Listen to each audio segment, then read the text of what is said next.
Emotions.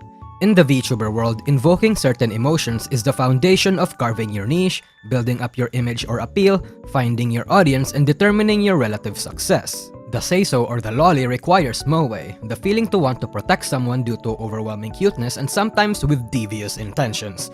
The mommy or the kummerbaiter banks on thirst and care, the feeling to want to have sex and be taken care of, while the psychopath feeds on conflicting senses of cuteness and fear to create a feeling of intrigue and gap moe, and thus foster a liking to the unhinged aspect of the VTuber. But what if a VTuber appeals to emotions but not to any specific preference of the viewer, but in a more general and broad sense? What if a VTuber uses emotional availability as their hook and specialty? Well, like the leader, that isn't really a specific trope, it's a label, because virtually any trope can use this as one of their core appeals and something that makes them different from the VTuber group. In fact, this label is actually part of a VTuber wave's ideal party composition, one of the more important ones too, almost, if not more important than the leader. This is called the heart, the emotional core of the VTuber group. Unlike the leader, the heart is usually assigned by the audience, whereas the leader can be assigned to a certain member by the agency due to lore or kayfabe reasons. There isn't a way for agencies to assign someone as the heart of the group, because the assignment of the heart requires the established dynamic of the wave, unlike the leader, which can be chosen by the agency irrespective of the group dynamics. The heart is chosen because of their emotional availability and their social skills, and as a result, they're usually the ones that loves everyone and whom everyone loves, including the fan base. Because of this, they're usually the core of the group, the person that glues the VTuber generation together. While the leader is the one doing the spearheading, managing, and doing the technical work of a collab or a project, the heart is the one that often initiates these collabs or ensuring that the projects go through not from a technical point of view, but from a moral, emotional, inspirational, and motivational point of view. Because of this, a lot of people often mistake the heart for the leader, and that's understandable because the effect they produce on the team is virtually the same, just that their roles and job description is different. Whereas the leader is the core of the group in a tangible and technical way, the heart is psychological and the emotional core. In situations that does not require the leader's expertise, of which there are a lot, the heart is usually the one that steps up first, especially since VTubing is a job that requires interpersonal and relationship skills than technical ones, and this emotional availability and great interpersonal skill has a rather profound effect on the group. However, just because these two roles are different doesn't mean that they have to be exclusive to separate members. One person of the VTuber group can both be the leader and the heart if they both have the technical and emotional competencies required to fulfill both roles. Now, like I said, everyone is going to love the heart. How can they not? They're usually kind and tries to be friends with everyone. And from the perspective of the audience, the heart is usually someone nobody hates. Exaggerating here a bit because some people may hate the heart of a particular group, but usually the most amount of dislike anyone can have for the heart isn't based on the heart's personality, but rather their tangible attributes unique to them that are based on the person's personal preference. It could be the heart's voice, their character design, maybe a verbal tick they find cringe, or any kind of inoffensive actions that the person doesn't personally like.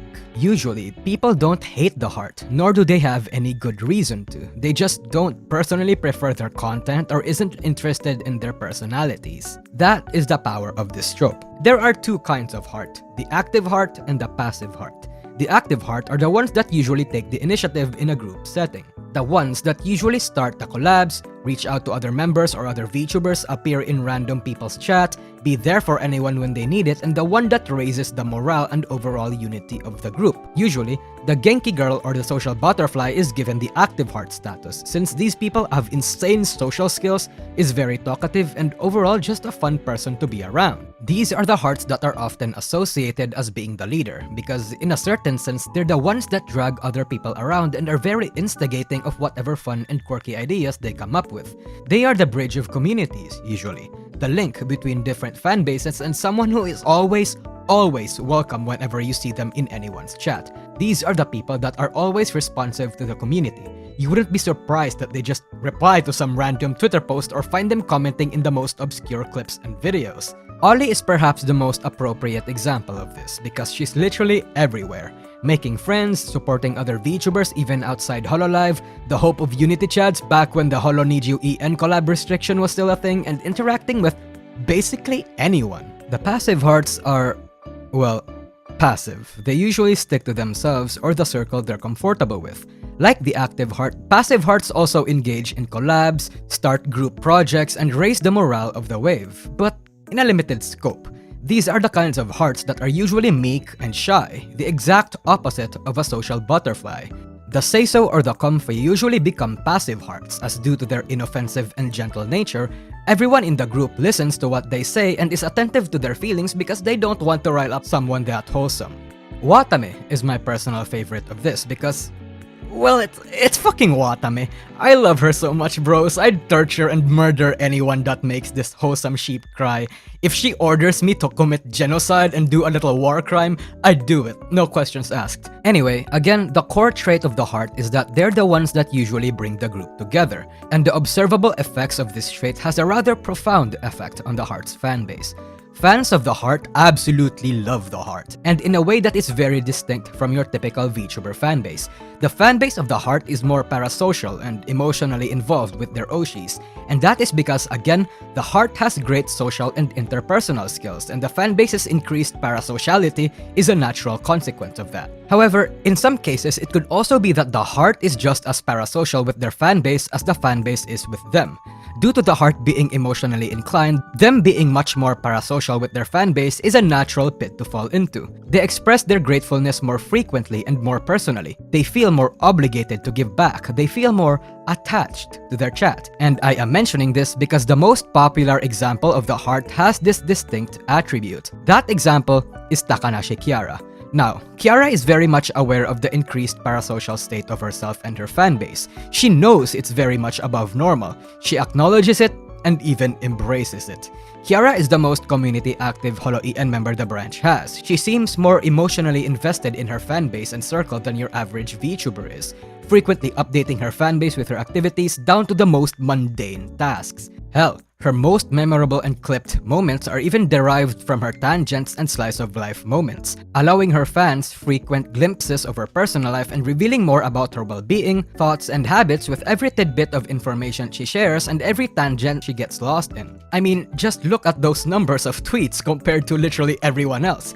This has allowed Kiara to cultivate a fanbase that knows her very well, is almost cult-like, and is downright shameless in their parasociality with her.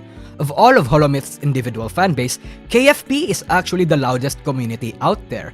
In Holofest, they were the loudest to scream Kiara's name and spam her tags on Twitter when she took over the stage. In any event Kiara is involved in, KFP would follow and make all sorts of wild and wacky shit like starting an individual food stand, organizing their little events, and all sorts of stuff. You don't see this shit from Chumbuds, Deadbeats, or even Watson's Goslings. And this is impressive because KFP is actually the smallest community relative to Holomyth's individual fan bases.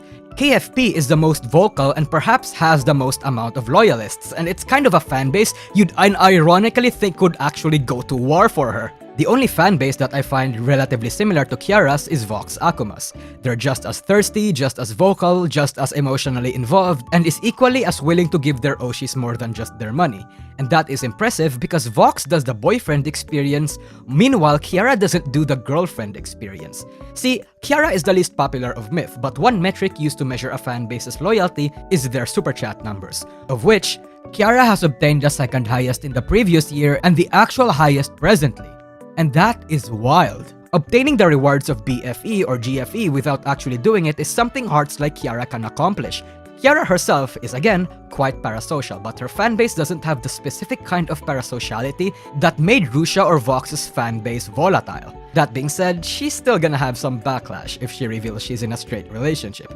Angry gachis are unfortunately a part of celebrity and VTuber culture, especially with Hololive, a company that's an extension of the idol culture. Now, heavier parasociality and deeper emotional bond with one's community offers just as much negativity as it offers positivity. Because the heart is more invested, open, and vulnerable to the fanbase, they naturally care more and deeper about what their fanbase does and says.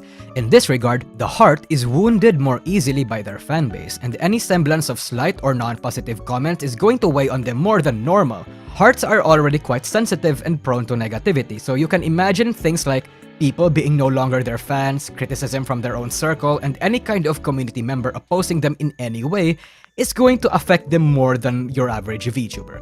Because of this, those more unstable hearts often get labeled as menheras by those more cynical of the fanbase, especially when the heart starts spurging about their problems. You see, a common trait that hearts share with a lot of other hearts is a troubled past. A lot of hearts have had rather unconventional issues, which left them emotionally scarred and, affected. Watame was almost orphaned and was abandoned by her father. Subaru's house was burned down and joined Hololive because she was desperate. Kiara was a failed idol who went through terrible things in the idol industry. And Iron Mouse had her entire life stolen from her due to her illness and only started streaming because she was cripplingly lonely. These are the kinds of hearts whose fanbase are sometimes loyal to a fault. Almost to a point of being hugboxy and non-critical because the fanbase just wants them to be happy and forget about those bad times. Of course, that doesn't apply all the time, but it is a sentiment I've seen in a lot of Hearts fanbase. There's almost zero negativity, and criticism, constructive or otherwise, is buried or is sometimes outright banned. So, yeah, increased parasociality, for better or for worse. However, it's also these fanbases you don't want to piss off. Fans of the emotionally scarred hearts are often the most hostile to any and every sort of opposition. I have witnessed multiple fan bases of hearts mobilized against particular individuals or organizations more than once, and suffice to say, they're very ruthless. In any case, the hearts are safeguarded by their own fan base in a way no other tropes are. The fan base is like the ribcage that protects the heart. They're gentle reminders that VTubers are humans too, with their own thoughts, feelings, personal struggles, and dreams to accomplish. And in an industry where kayfabe and inauthenticity thrives due to the inherent nature of the industry promoting what's marketable instead of what's real, the heart is a much-needed counterbalance. Any and all VTuber group will always need a heart. They're essential to any group composition because without one, a VTuber group would be bland and soulless, cut off and unrelatable from the market and the people they try to appeal to. So yeah, anyway, that's about it. See ya.